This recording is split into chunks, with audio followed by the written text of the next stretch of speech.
কোথায় গেলে ভক্তের সঙ্গ পাবো? কোথায় গেলে একটু সাধুগুরু বৈষ্ণবের মুখে হরি কথা, কৃষ্ণ কথা,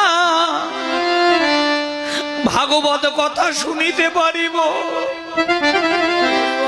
ওগো বাবা, একটা কথা বলি, ভালো করে শুনে যান। একটা বাগানে যেমন অনেক ফুল ফোটে, সকল ফুল কিন্তু ভগবত সেবায় লাগতে পারে না। কোন কোন ফুল ভগবত সেবায় লাগিবার আগে ঝরে পড়ে, কোন কোন ফুল কীটের আঘাতে নষ্ট হয়ে যায়। ভগবত সেবায় লাগে কারা? যাদের একনিষ্ঠ প্রেম আছে, ভক্তি আছে, অনুরাগ আছে, তারাই কেবল ভগবত সেবায় লাগতে পারে।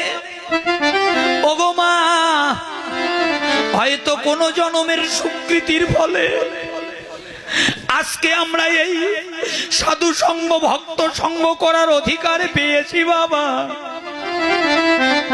সকালবেলা হলে এই চাঁদের বাজার ভেঙে যাবে। কত জাগে যোগে লেগেছিল, আগামী বছর হয়তো আমার দাদা ভাইরা আবার আয়োজন করবে বাবা। কিন্তু কার ভাগ্যে হবে আর কার ভাগ্যে হবে না,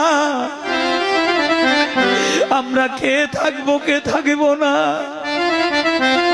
পদ্মপত্রে যেমন জল টলমল টলমল করে, এই দেহ পদ্ম মাঝে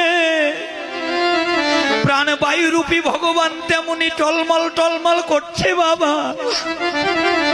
কোনদিন খাইতে, দাঁড়াইতে, শুইতে, চলিতে